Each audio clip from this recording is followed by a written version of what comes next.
Good morning students, कैसे हैं आप सभी स्टूडेंट्स। हम पढ़ेंगे आपकी जो बुक है आज आर ओ उसका काव्यगण का चैप्टर उषा, जिनके लेखक हैं शमशेर बहादुर सिंह।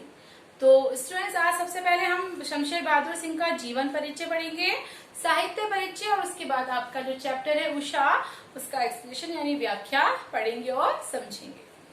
बच्चों, शमशेर बहादुर सिंह का जो जन्म है वो 13 जनवरी सन 1911 को देहरादून यानी उत्तर प्रदेश, अब जो कि उत्तराखंड में है।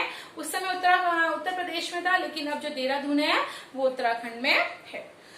इनके जो प्रकाशित रचनाएं हैं, कुछ कविताएं, कुछ और कविताएं, चुका भी हूं नहीं मैं, इतने पास अपने बात बोलेगी, काल तुझसे होड़ है मेरी, उर्दू हिंदी कोश और का संपादन, ये सारी इनकी रचनाएं हैं। बच्चों, इनको जो सम्मान प्राप्त हुए हैं वो है साहित्य अकादमी तथा कबीर सम्मान सहित इनको अनेक पुरस्कारों से सम्मानित किया गया है।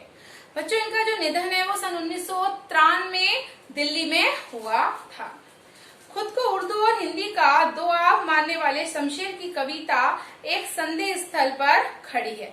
संधि का मतलब आप सभी जानते हो, जो दो वर्णों को जोड़ते हैं, यानी कि कहीं पर कुछ ना कुछ जुड़ रहा है, आपस में प्रकृति जुड़ रही है या कुछ भी जुड़ रहा है। ये संधि एक और साहित्य, चित्रकला और संगीत की है, तो दूसरी ओर मूर्तता और अमूर्तता की तथा इंद्रिय और अध्यंतर की है। विचारों के स्तर पर प्रगतिशील और शिल्प के स्तर पर प्रयोगधर्मी कवि शमशेर की पहचान एक बिंबधर्मी कवि के रूप में हमेशा होती है। उनकी यह बिंबधर्मिता शब्दों से रंग, रेखा, स्वर और कूची का अद्भुत कशीदाकारी का मादा रखती है। उनका जो चित्रकार है, उन कलाओं के बीच कहीं ना कहीं उसकी जो दूरी है उसको केवल पाटता ही नहीं है, बल्कि भाषातीत हो जाना चाहता है। उनकी मूल चिंता माध्यम का उपयोग करते हुए भी बंधन से परे जाने की है। ओ माध्यम, क्षमा करना कि मैं तुम्हारे पार जाना चाहता हूँ। कथा और शिल्प दोनों ही स्तरों पर उनकी जो कविता है उसका जो मिजाज है बहुत तरीके से अलग है। उर्दू शायरी के प्रभाव से संज्ञा और जो विशेषण है उससे उनका अधिक बल सर्वनामों, क्रियाओं, अव्ययों और मुहावरों को दिया है। उन्होंने खुद भी कुछ अच्छे शेर कहे हैं। सचेत इंद्रियों का ये कवि जब प्रेम, पीड़ा, संघर्ष और सृजन को गूंथकर कविता का महल बनाता है तो वह ठोस होता ही है, अनुगूंजों से भी भरा होता है। वह पाठक को न केवल पढ़े जाने के लिए आमंत्रित करती हैं, बल्कि सुनने और देखने के लिए भी करती हैं। अब देखिए, हम चैप्टर के बारे में समझते हैं थोड़ा सा। प्रयोगवादी 1943 से प्रारंभ कविता शिल्प संबंधी बहुत से प्रयोग लेकर आई थी।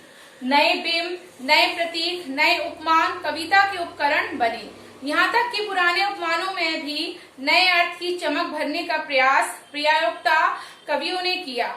अपना आस पड़ोस कविता का हिस्सा बना। प्रकृति में होने वाला परिवर्तन मानवीय जीवन चित्र बनकर अभिव्यक्त हुआ। हमारी जो कविता है बच्चों, यहाँ उषा, उसके उषा सूर्योदय के ठीक पहले के पल पल का जो परिवर्तन है प्रकृति का, उसका यहाँ पे बहुत ही अच्छा शब्द चित्र किया गया है, उकेरा गया है। शमशेर ऐसे बिंबधर्मी कवि हैं जिन्होंने प्रकृति की गति को शब्दों में बांधने का अद्भुत प्रयास किया है। ये कविता भी इसका एक उदाहरण प्रस्तुत करती है। कवि भोर के आसमान का मूक दृष्टा नहीं है, वह भोर की आसमानी गति को धरती के जीवन भरे हलचल से जोड़ने वाला सृष्टा भी है। इसलिए वह सूर्योदय के साथ एक जीवन परिवेश की कल्पना करता है जो गांव की सुबह से कहीं ना कहीं जुड़ रही है। वहां सेल, राख से लिपा हुआ चौका और स्लेट की कालीमा पर चाक से रंग मलते हुए अदृश्य बच्चों के नन्हे हाथ हैं। यह एक ऐसे दिन की शुरुआत है जहां रंग है, गति है और भविष्य की उजास है, और हर कालीमा को चीरकर आने का एहसास कराती हुई उषा। तो बच्चों, ये इनका साहित्य जीवन था जिनके बारे में मैंने बताया था और चैप्टर के बारे में समझाती है। आइए हम अपनी पोयम जो उषा है वो देखते हैं। प्रातः नभ था बहुत नीला, शंख जैसे भोर का नभ, राख से लिपा हुआ चौका अभी गीला है। देखिए, हमारे जो कवि हैं इसमें प्रातः काल का वर्णन करते हुए कह रहे हैं कि प्रातःकालीन जो आकाश है उसका जो रंग है बहुत ही गहरा नीला था, बिल्कुल शंख के समान गहरा नीला, जिस प्रकार से शंख होता है। उसके बाद भोर हुई अर्थात सुबह हुई। भोर के समय यानी सुबह के समय जो नीला रंग था यानी आकाश था वो थोड़ा सा मंद पड़ा हुआ था और वहां का जो वातावरण था उसमें कहीं ना कहीं नमी सी दिखाई दे रही थी। ऐसा लगा था मानो जैसे किसी ने आकाश ना हो बल्कि राख से लीपा हुआ गीला चौका हो, अर्थात नमी के कारण गीलापन था और रंग जो था वो राख जैसा प्रतीत गहरा था। आइए बच्चों सेकंड वाला देखते हैं। बहुत काली सिल जरा से लाल केसर से। बहुत काली सिल जरा से लाल केसर से कि जैसे धुल गई हो स्लेट पर या लाल खड़िया चाक से मल दी हो किसी ने। देखिए सिल वही होती है जिसपे हम मसाला वगैरह पीसते हैं पत्थर की। केसर यानी फूल से सुगंधित जो पदार्थ होते हैं।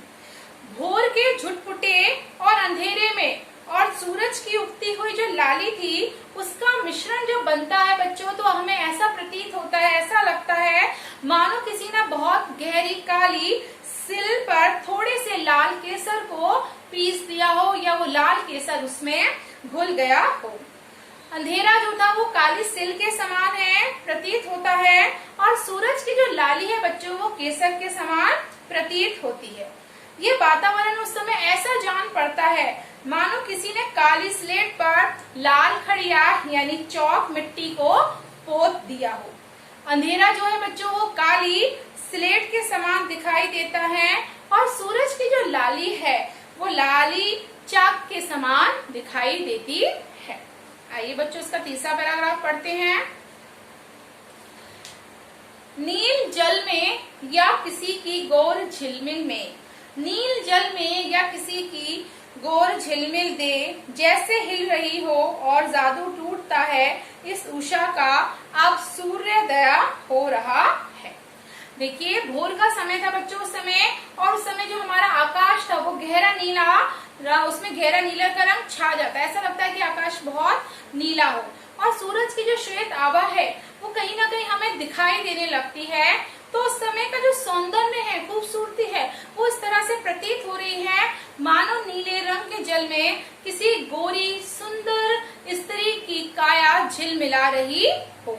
अर्थात कुछ समय बाद हमें ऐसा लगता है कि जब सूरज उदित हो जाता है तब उषा के पल पर बदलते रंगों का सौंदर्य एकदम से क्या हो जाता है, छूमंतर हो जाता है, अर्थात सूर्योदय हो जाता है और प्रकृति के जो रंग हैं वो समाप्त हो जाते हैं। कहने का तात्पर्य ये है कि जब सुबह सुबह हमारा सूरज निकलता है उस समय धूप में इतनी तेजी नहीं होती, उसकी जो किरणें हैं वो इतनी ज्यादा चमचमाती नहीं है।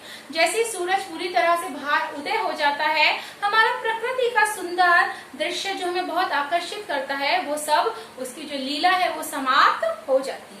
तो बच्चों ये आज आपकी पोयम थी उषा।